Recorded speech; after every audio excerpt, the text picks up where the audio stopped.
We have heard a lot about your StatQuest journey. We got a glimpse of how it started as StatChat back when you were an academic. So you were an academic for quite a while. You did, it looks like, two bachelor's degrees, uh, one in computer science, one in music, uh, and then you did a PhD in computational biology or biomathematics. And then for 13 years after that, you were either a postdoc or then a assistant professor at an eminent research institution, University of North Carolina, Chapel Hill. And so why change? So, you're making StatQuest videos. You probably could have stayed an assistant professor and keep making StatQuest videos. But yeah, now you're in the last couple of years, you've gone off to do something else. Yeah, so I had the very good fortune outside of graduate school to get a postdoc in an amazing lab with amazing people with an amazing he- lab head. We call him principal investigator (PI).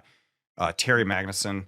He was just a Oh, yeah. phenomenal mentor for me, both as like a science guy because he did amazing stuff, but also it's just like on a personal level, he has been incredibly influential. And he is actually the reason why I left. So I did my postdoc there, and he's like, Josh, if you want to stick around, uh, we'd love to have you. In fact, blah blah blah, give you a raise and blah blah blah, and all this stuff, nice stuff. So I stuck around, and I loved working in the lab. I loved what I really loved is helping people who needed help with statistics. I loved that some of the research was basic, super basic research. I love because it's like super fundamental. It's like how does the DNA even work, right? But some of the research was very like what they call translational. So there was stuff being done in the clinic as well. So I could actually see the results of the research leading to helping people actually, not just in the future of like, here's some interesting knowledge, but actually like these people are living healthier, happier lives because of some of the research that I participated in. So that was super cool. And the people themselves were super cool to work with. But I'll be honest, my heart was not into the actual research myself. I loved helping people with their research, and and I would if like when a friend like my friend Dom, when he's writing a paper and I'm on there doing the statistics, I will, and he submits it to a journal and the reviews come back and they crush it. I will go into an arena and fight like a gladiator for that research. That is something I mean, because I believe in this stuff, and it's not just that I'm like, I mean, I hope that makes doesn't sound like I'm biasing myself, but I've seen the results. I've seen how it works. I've been there first person, and I know that if the reviewers don't like it, it's because we're not communicating clearly what's going on, and that's obviously clear communication is very important to me. And so I will, I'm not gonna just say, hey, that reviewer's wrong. I'm gonna take what they're saying as a failure on our behalf for clearly communicating things. But I will fight and fight and fight until we've got that, until we've got what they need. Um, and so, but when it comes to my own research, I came up with a clever way of like, uh, when people do PCA, they just do it once and they've got no error measurements. And so I was like, why don't we apply bootstrapping to PCA to get an error measurement on how that's going to work instead of just taking it at face value.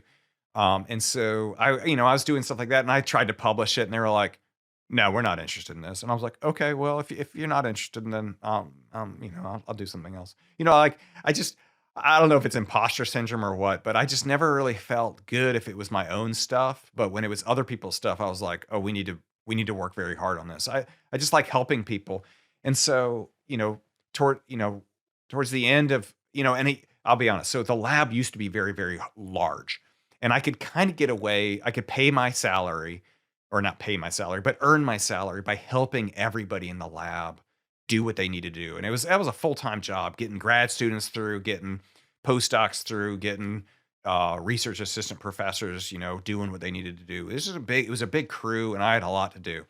But but the lab did sort of downsize, and it became more critical for me to start doing my own research. And I told Terry, I said, Terry, I'm going to be honest, my heart just isn't into my own research. My heart is in helping other people's research. And I said, and it's also in StatQuest.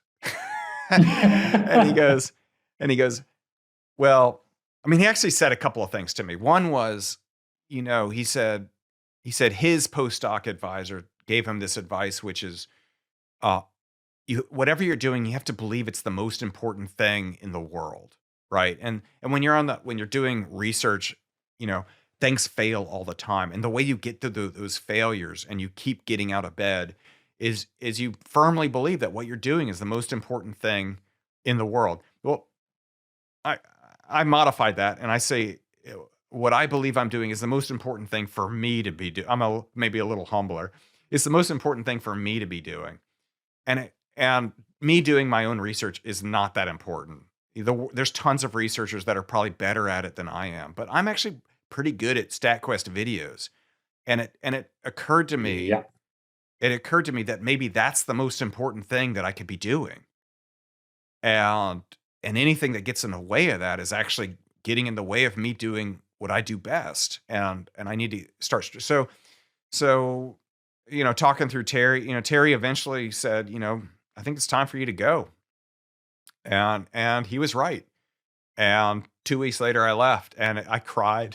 I totally cried. That's all right. It was such a big change. I'll be honest, I thought my whole life I was gonna be a professor somewhere, Right. and I know everyone's like, you're big on YouTube. Is that's a dream come true?" But for me, it was like it wasn't a dream come true. YouTube was always sort of like a side project. Right. But once I got into the groove, and and now I know that this is the most important thing for me to be doing. I feel like I'm right where I need to be, and I'm glad it all worked out the way it did, and I'm so happy that Terry, um, he just he let it happen. He let me develop StatQuest. He let me let it get big, and he told me to go when the time was right. He's like, now you can do this. He was supportive every step of the way, and he continues to be very supportive. I do these I do these drop in like stat quests every now and then for the lab because he requested. He's like, hey, why don't you come back and give us some stat quests? And so what I'll do is I'll prototype. Like I'll take a stat quest that is like 90% Right. done, and I'll run it through by the lab. And those guys are great because they're not mathematicians and they're not into machine learning and they're not into statistics. And so I can look at their faces and I can see how good a job I'm doing. And as soon as they go, Nice. they got this like look on their face. I go, okay, I need to work on that part and make it better. It's awesome. So that's a super helpful thing that they continue to provide for me. And so it's just been they've been so supportive all through the years. But that's what happened it was a sort of a traumatic moment at the time when I realized that my lifelong dream was over, only to realize that like the reality was better than the dream, right? It Right. was, I mean, Right. I'd never Right. even dreamed of being on YouTube, and yet it's better than, what my dream was to begin with. So So cool. I love that story. I love that part of your quest. Yeah, and really well told. And that's a really great message for anybody listening, probably even to me, that you should feel that whatever you're doing has to be the most important thing in the world. Um, and yeah, I mean, that doesn't necessarily mean that it is actually the number one most important thing that anybody on the planet could be doing. That would be tough. If you can figure out what that is, you should do that. But yeah, just that, for you, for your particular skill set and interests and the impact you can make, that's somewhere in the center of that three circle Venn diagram of your skills, your interests, and what you can get paid to do. That's a really nice spot to be.